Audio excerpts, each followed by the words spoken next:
Pero ayaw nila. Yun nga. So, kulang talaga po tayo sa transparency. Yes, yes. Cathy, and di ba kung ayaw natin ng corruption, Opo. dalawang bagay ang mahalaga. Accountability, pero hindi mangyayari accountability kung walang transparency. So lahat ng bagay, kung lalabanan natin yung corruption, dapat magsimula sa transparency para we can hold these people accountable, tsaka natin malilimit o mahihinto yung corruption.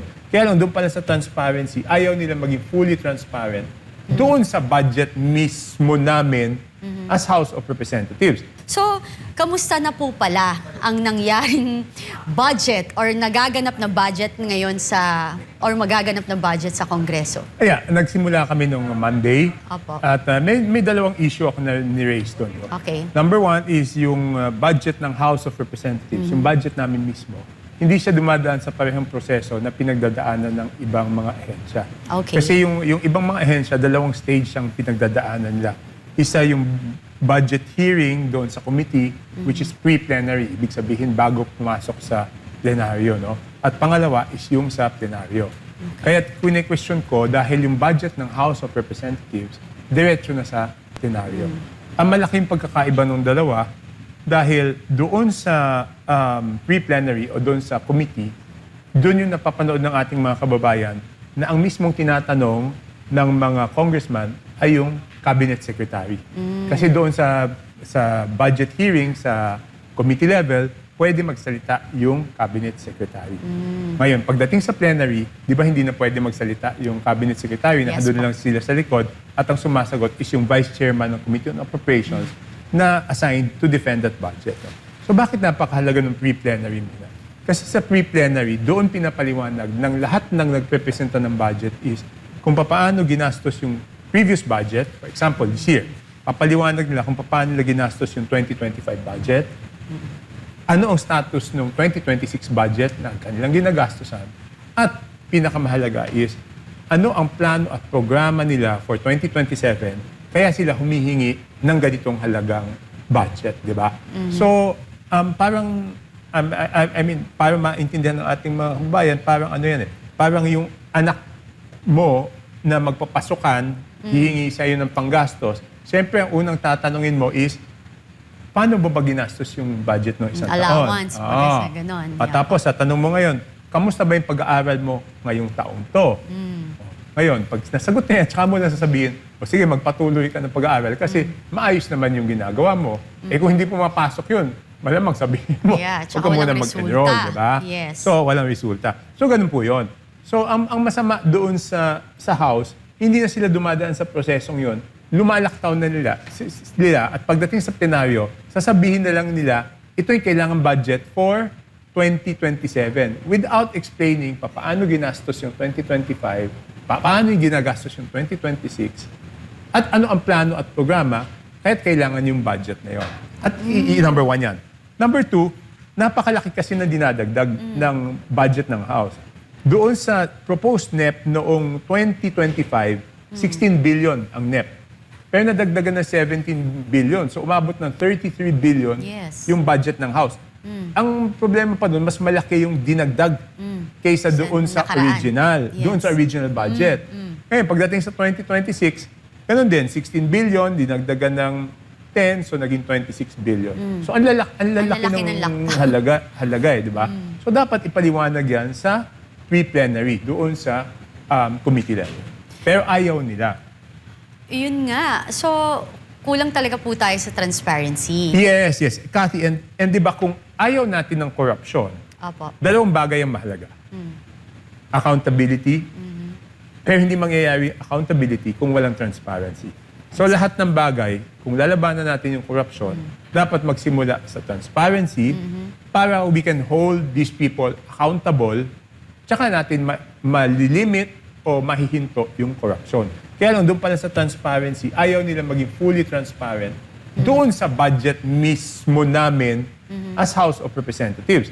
Pero gusto nila, yung ibang mga ehensya sumunod sa prosesong gano'n. So may double standards, di ba? Ibig sabihin, dapat pareho ang pamantayan sa sarili namin at doon sa mga humihingi ng budget na maaprubahan doon sa House of Representatives. At dapat mas more nga. Na Hindi, mas tama ka. I mean, at the responsible, very least, dapat Yeah. pantay. Pero since kami ang nag-a-approve, Yeah. para mas mataas yung moral authority mo, dapat walang double standards. Yes, tama naman po. Kasi po, 'di ba yun nga yung nagiging yung nagiging problema sa NEP kasi walang documents, no? Hindi nila paano niyo yan ino-audit? Wala talaga. Hindi, yun nga kaya napakahalaga. Yeah. Kasi yung NEP, libro siya na puro numero. Opo. Puro numero. Walang explanation ng mga programa, proyekto. So kaya napakahalaga ng pre-plenary budget dahil magpipresent Yun yung talaga magpipresent lahat. yung mga secretary doon sa kanilang mga nagawa noong nakaraang taon, yung ginagawa sa kasalukuyang taon, at yung mga plano nila para sa ating mga kababayan, kaya kailangan nilang gumastos ng ganitong halaga. Oh, wow. So kaya dyan po din, Kong Toby, pumapasok yung mga insertions. Hindi, Hindi later pa on na pa yun. yun. Later on pa yun. Sa Later on BICAM pa pa yun. yun. Okay, BICAM sa pa yun. BICAM pa yun. Medyo huli pa yun sa proseso. okay. Ito na, nandito pa lang tayo sa step 1. Okay. So ngayon po, pagkatapos yan, ano ho yung susunod na ginagawa ninyo? Kung kunwari, yung sa NEP, paano ho yan, kunwari, na pag-uusapan, na aprubahan, tas bago pumunta siya ng BICAM, bago siya So ganito po yan. Ang mangyayari pagkatapos ng number 1 step, no? Committee hearing, budget Yes. briefing. Okay. Number 2 step is yung plenary. Okay? Number 3 step is yung amendments, proposed amendments. Na dati nakatago yung amendments sa small committee. Ngayon, last year, simula nung pinilit natin, ako yung nagpumilit dyan na dapat yes. walang small committee, ipropropose yung amendments sa plenaryo. Okay. Pagkatapos ng amendment, pagbobotohan yan ng second reading. Pagkatapos ng second reading, pagbobotohan ng third reading. Okay. At yung resulta nun, yung maaaprovahang version, ang tawag po doon is House General Appropriations Bill. HGAB for short. Yes. Pagkatapos ng HGAB, magpapasa rin yung Senate ng kanilang version.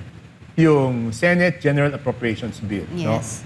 No? Since hindi naman siya magiging pareho, lahat naman ng batas na pinapasa na hindi pareho, kailangan dumaan sa BICAM. So kung ano yung mga bagay na magkakaiba, yun ang i-reconcile ng House panel at saka ng Senate panel para mag-agree sila kung ano yung magiging final version ng General Appropriations Bill. Ngayon, pag yung General Appropriations Bill na finalize ng dalawa at nagkasundo sila na yung mga hindi pinagkakasunduan ay mapagtugma nila, yun naman ang papadala sa Malacanang para pirmahan ng presidente at siya ang magiging General Appropriations Act. Yun Okay. po. So mahaba po yung proseso niyan. So yung BICAM, papasok siya, yung bicameral committee. Iyan yung maliliit na grupo like yung House of I think Representatives. 11 yata sa House, 11 yata sa Senate. Hindi ko sure yung number kasi never ako naging BICAM eh. So pag More or after less. na, ano una-una, GAA BICAM? Hindi, BICAM muna, Okay, then GAA. BICAM muna. Opo. Pag nag-agree sila, yun na magiging General Appropriations Bill. Okay. Pag napirmahan na ng presidente, tsaka pa lang siya magiging General Appropriations Act. Okay. Ayan mga kababayan, kaya tayo nagtatanong para at least matuto tayo bilang mamuyang Pilipino at nagpapasalamat tayo kay Kong Toby Tiangco na nagpapaliwanag dito. Yes. So, after nun, yung GAA, sino ho talaga yung nagdidesisyon dyan na para maaprubahan? Kasi ang dalawa yan yung House Speaker at saka Senate President usually. Hindi, ganito. Yung GAA, okay, pag naging General Appropriations Bill siya na dumaan na Yes sa BICAM, po. Opo. okay, pupunta siya sa presidente. Okay. Yung presidente now can check whether meron siyang ayaw na items, pwede niyang i-line item veto. Yun yung ginawa last budget na may mga items doon, tinanggal niya. Nasabi niya, ito, hindi dapat, bago niya pirmahan. Ngayon, pag napirmahan na niya, magiging General Appropriations Act. Pag naging General Appropriations Act, yun ay i-implement ng gobyerno, ng mga proyekto.